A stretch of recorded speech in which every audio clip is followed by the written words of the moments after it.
So, completely tired. Been up for more than 48 hours at this point. I'm chugging away at a game.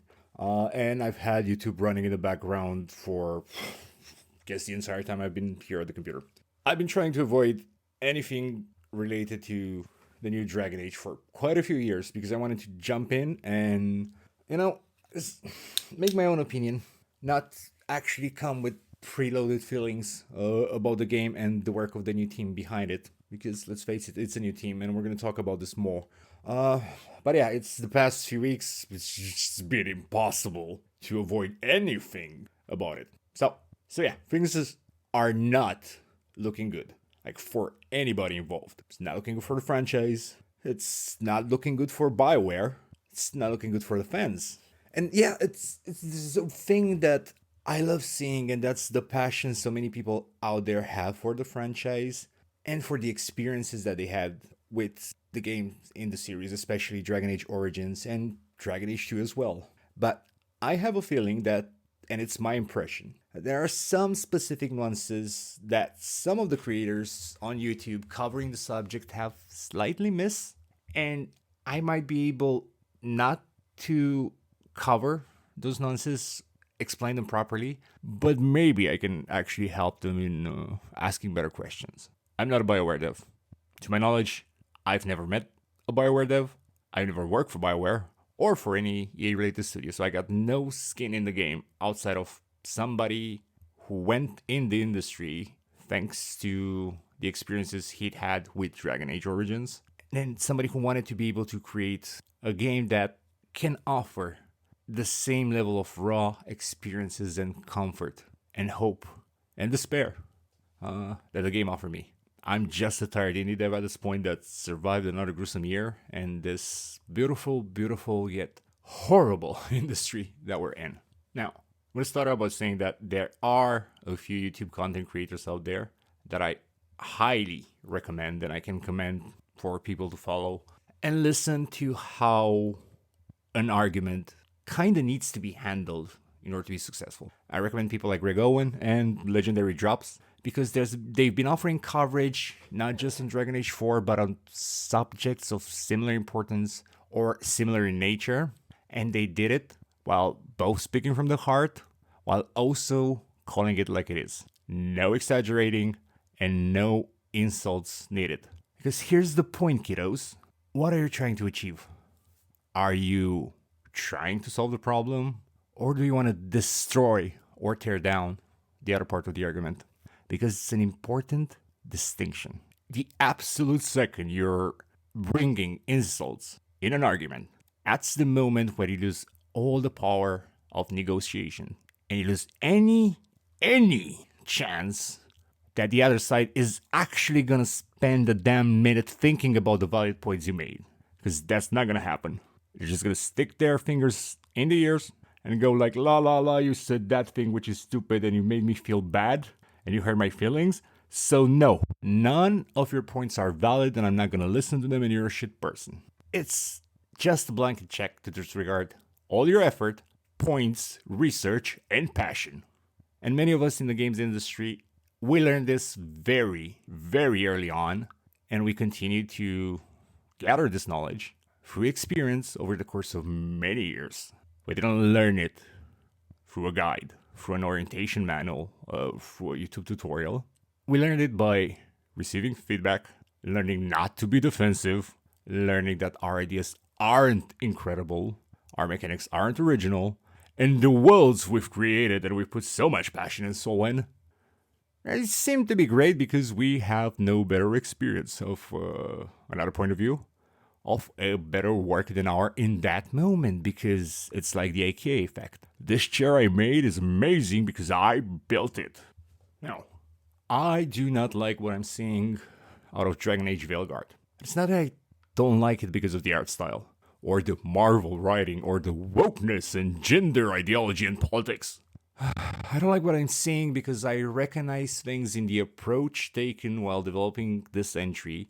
I don't like it because it stirs in me feelings of anger and disappointment because I recognize those approaches as things that took more than a decade and a half for me to get rid of. And they're things that I've been encountering in the industry repeatedly over and over and over again for the past 14 to 16 years of me making games. I see ego and I see structure at work on a world and a franchise where previously the original games, and yes, I do mean Dragon Age Origins and Dragon Age Hawk 2. See what I did there? Its original games were built upon flexibility, openness, compromise, and hello, Dragon Age 2, and even that thing called BioWare magic, which, from what I can see, and I've been constantly seeing for the past, I don't know how many years ever since that Jason Schreier articles came out, 99% of the people who use that word actually have no idea what it refers to. You know what we call BioWare magic in other places in the industry that are not BioWare? We call it synergy of seniority. We call it experience, an experienced team working together. It will all work out in the end and it will come together thanks to BioWare magic actually means relax, don't despair, focus on the task at hand. We've been through this many times before, and we managed to solve it. We have the experience, we have the knowledge, we have the willingness and synergy, and, if worst comes to worst, we're going to be able to pull a solution out of the hat and spin the situation into something else and solve it. Have trust in your colleagues and do your best. And that BioWare magic works. And it worked many times for BioWare. For as long as there were mostly senior people who worked together for years and years on multiple projects using their own tools, their own code base, their own approach, and on games that they loved to dream about even when they were not working on them. I've seen BioWare magic happen at Gameloft in my time. I saw it on the indie scene with teams that went back decades working for corporations or, big publishers. Teams that struck out on their own as indies. Mark Cerny talks about it in his talk called Method, where he specifically mentions that the only way a publisher can save money on a game and to get a good game out of pre-production is to get your most senior, most talented, and most experienced people that have been working together for a long time. Check out Mark Cerny's Method video on YouTube. It's a talk he gave at DICE in 2002, and he goes into a lot more detail about it. But that's what BioWare magic is. You know why BioWare magic doesn't actually work anymore? Because there's no BioWare magic left. Look, here's an example.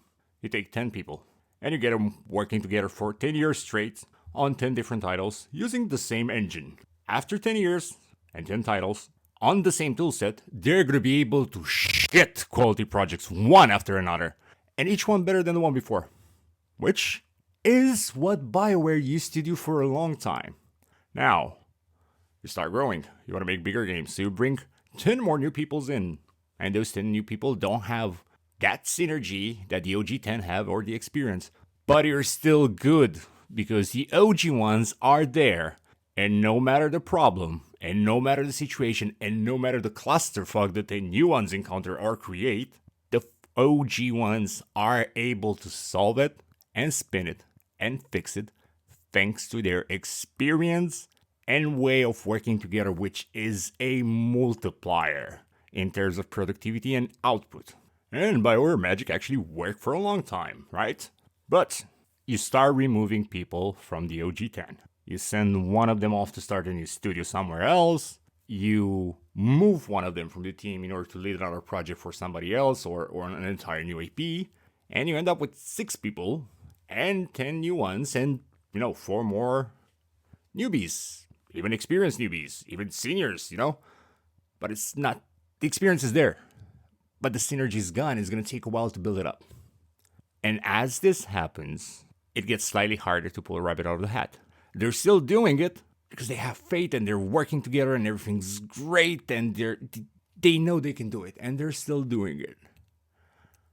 And then you change the engine and the tool set that they're accustomed to. You go from a multi-year deadline and the ability to work creatively, to afford making mistakes, to start and restart a project until you get it right, to iterate and reiterate. And you give them 1 year.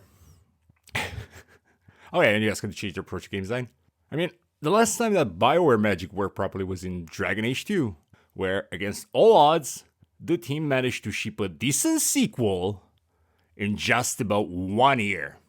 And they managed to mostly get it to fit, considering the push for a new art style, control scheme, and a shit ton of changes and requirements from EA. You know, the actual fact that they shipped Dragon Age 2 at all is a miracle. And then, you know, what was the problem with Dragon Age 2? Oh, I'm sorry, it wasn't Dragon Age Origins in terms of characters and dialogues and tactical combat. I mean, outside of Electronic Arts, I don't think anybody was expecting another 10 out of 10 release, you know? That's the fact that Dragon Age 2 shipped at all. That's the best example you need of BioWare Magic actually working. And I think one of the last times that BioWare Magic almost worked, it was tiny bit too late. And it was more of a fizzle than a bang. DLC ending for Mass Effect 3. I mean, they technically fixed it, and it does smell like BioWare Magic. It just was kind of unimpressive. And the thing is, I'm sure they expected to be able to pull BioWare Magic once again, because here's the problem with experience. It kind of blinds you. You've got 20 successes, one after another, based on a approach. Well, you're sure as hell not going to be expecting like this is not going to work out in the end. You got people looking up to you. And they're sure this is going to work out, right? We're going to be able to ship. Yeah, we're going to be able to ship it. You kind of need to be able to believe that for the 21st time in a row it's going to work. And then you're going to reevaluate. But yeah, I'm just going to stop here with the BioWare Magic and not continue pushing on the subject because I think you get the point. I just wanted to point this out because I've seen BioWare Magic bashed so many times to make me feel horrible because it invalidates the lessons that I learned when I was put in a situation where somebody with a lot more experience and a lot more seniority had to do their BioWare Magic in the end and fix my mistakes and help me get out of the corner I work myself in and do it with so much ease that it literally opened my mind to the possibility that I might be a shit designer, an inexperienced brat, and that I need to change. And hey, there's something that I can learn from the senior people around me. I'm not a golden goose who can design and code. They are. So yeah, that's why I've spent so much time on BioWare Magic. But that's the thing about what they call BioWare Magic. So back to the subject at hand. I saw a couple more videos on YouTube. It wasn't just Greg Owens and legendary drops. For example, I saw one from, and I hope I get the name right, the Zimbro. It's a video called Breaking Down Dragon Age Veilguard, Devs, Attacks, and Excuses. And while watching it, I was constantly reminded by a lesson that I kind of managed to learn by setting fire to a 6 or 7 year long relationship. The Zimbro's passionate. I can tell he loves the games, and I can tell he loves the old BioWare, and I can tell that he gets what's happening. But to be honest, it's not looking like he's trying to help solve the problem and hopefully get better games made by the current and future BioWare team. It's looking more like he's lashing out and trying to hurt the current BioWare team for what's happening. My then soulmate used to say to me, hey, do you want to solve the problem, or do you want to win and be the one that's right? And by the end of that relationship, I think it ended up with, do you want to fix this? Or do you want to destroy the other person, right? And I'm looking at the attacks that David Gator's getting from left and right, from the left and from the right. And for doing what? Doing his best to support the people that A, inherited his work of many, many decades, B, are his colleagues in the industry that he helped shape, an industry that's been going through some really, really, really heavy shit outside of the control of the people. And you think this year we had a lot of firings? Let's look at how many people unsubscribed from life this year in the industry, because that's even. And C, he's watching the work he put his heart and soul into, right? The work that shaped many books and many writing and design careers. Because his work is not just Dragon Age and Neverwinter Nights. It's the result of everybody that's been impacted by this. And he has to look at it being altered and changed and modified and probably disrespected, and he can't do nothing about it. Nor should he, because of the lesson we learn through our first decade in the industry, if we survive that long in there, is that you can't be married to your ideas, and that your baby is changing, and that he's not your baby anymore. But that doesn't make it easy, right? I love David's work. Like, I grew up on it.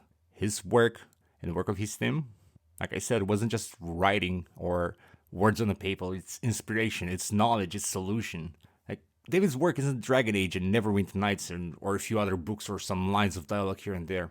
The results of his work and what he did can be measured in human life changed, human lives touched, personalities developed. Like, even the passion, and dare I say the vitriol that Decembro is throwing back at Gator in his own video is, in a way, the result of David's amazing work. I can't speak for Decembro, and maybe I read it right or wrong. I've been known to fail, and I've been known to get things wrong. And if that's the case, I'm sorry for interpreting it wrong, Decembro. What I can be certain about is my own experience with David's work and what's happening. Because technically, I went into the games industry thanks to the team at BioWare that inspired me and gave me goals and morals and role models, even though digital, but I got to see some role models that I didn't have around me growing up. And those represented the type of people I would like to be able to hang around with and meet as a young adult. I didn't go into the games industry for a comfortable lifestyle and a good paycheck. Oh man. I went in the industry thanks to the team at BioWare for inspiring me, so that at one point I'm going to be able to meet people like David Gator and people like the people he created and shaped, and be able to learn from them, and hopefully with their help be able to deliver a work that can at least, not outrun his work, but can at least keep his back in view, right? Well, here's the thing. The way the industry is going and the things that we've been through in the past 4 years, and I'm talking about game devs. Well, I mean, look at the industry. The fans are against the industry. The analysts are against the industry. The freaking industry itself is against the industry, with some people from the industry, even seniors, even veterans, right? Thinking that the only way they can climb higher is by pulling other people down. So that's been most of the things that we've been living through and seeing happen more and more over the past 4 years. So of course David is gonna defend the work he left behind because there's new people there. You can call them fools, and you can think they're unfit to work on such a project, and that they're DI hires and they haven't been hired based on merit, and that they're useless, and inexperienced. Guys, we were all fools when we started out. We're all arrogant, idealistic. We're brats who think that we know better, and our way of thinking is better, and we should do it linear, and we should be like this. Like I've been watching the discussion regarding Dragon Age and how linear it is, and it reminded me of one of my first level design sequences proposal for a. I'm just not gonna name the project, but it was a first-person futuristic shooter, right? And I was sitting there with the producer showing him my idea, right? Which seemed like a genius idea. And I said, hey, the main character is gonna walk through the door, slide down a building, and bam, bam, boom, here, bang, bang, bang, over there. Cinematic, effects, this is happening. He kills 4 or 5 people. Then the player gets control of the character, walks a bit, he plays for a small section, and then here's an opportunity to jump on a chopper and grab the chopper, and from the chopper he takes a sprint and takes the machine gun and boom. And I keep going and going and going. And at one point the producer just takes a piece of paper and starts drawing. Okay, so this is a hallway, and this is where the cinematic takes place, and you have this gameplay section, there's another cinematic, and there's another 2 minutes of gameplay section, this is another cinematic. Chip, this is a game, not an interactive movie. I know you want to make it feel like it's badass, but yeah, more gameplay, less cinematic, right? And of course, he took the time to explain it to me properly and to tell me why I felt into this pitfall, why I thought that we needed the cinematics, what I was actually looking for to obtain from the cinematics, and how I can offer it another way. This is what senior people used to do with beginners, right? The problem is, back then, senior people were getting attacked by everybody else and their grandmother on all possible platforms for doing such a great job in the future and for the new generation not being able to live up to them. Sure, Dragon Age 4 it's gonna be a total crap, I think. They're not focusing on anything that made Dragon Age be Dragon Age. So, but then again, I remember saying when Dragon Age 2 came out, it was decent. It was actually a pretty good game. The only problem is that it's called Dragon Age. If it was anything else, it would have been a lot better. I finished Dragon Age Origins probably, and I'm not exaggerating, more than 20 or 30 times. Probably in the 50s, because I tried to get all the dialogues and play all the Origins and do some changes and see maybe if I can alter this, or what would Morgan see if I do this, or what happens. Oh, why did I let Alistar sacrifice himself? I should be the one that died, you know? I finished Dragon Age 2 quite a few times, especially with the mods, especially because I love Kirkwall and I went to play in there, and then I want to bring my Warden in. I never actually finished Inquisition. At some point, Inquisition lost me near the end. I think I played Inquisition long enough to get to see the characters that I loved in the original games. Even Loghain. Yeah. And then Inquisition wasn't for me anymore. Didn't like the Inquisitor. I don't know where things were going. I damn nearly cried when I saw Morrigan talking about the Warden. It's how much the game affected me. And I will forever cherish that memory with Inquisition. By the rest of it? Ah well, that's it. I was kind of hoping Dragon Age 4 is going to be something like that. Maybe give me some information, what happened to the Warden, what happened to Alistair, what happened to Morrigan, what happened to the Warden's kid, what happened to Loghain, what happened to Hawk if he didn't die there. But yeah, the thing is this. Dragon Age died when the team that wrote, designed, voiced, programmed, tested, and made the original game disbanded, right? Dragon Age died many years ago. It's not our Dragon Age anymore. It's not the Dragon Age we grew up with. It's clearly not the Dragon Age we wanted it to be. But the game slowly died in a slow process that's not unlike The Calling. The thing is, the game is dying yet again through the team that made it, through what they're going through, and how hard they are attacked because somebody else is not able to deliver their level of quality, having 3% of their experience. And the problem is, the game is being killed again, or at least the memory of the game, not by just the circumstances of the industry that's so full of flaws and issues. At this time, it's also getting stabbed by the fandom and by people who claim to love it. Like, I'm not saying there's a right approach to the situation, because it isn't. Just remember that even Alistair and Morgan ended up respecting each other, even though they never saw eye to eye.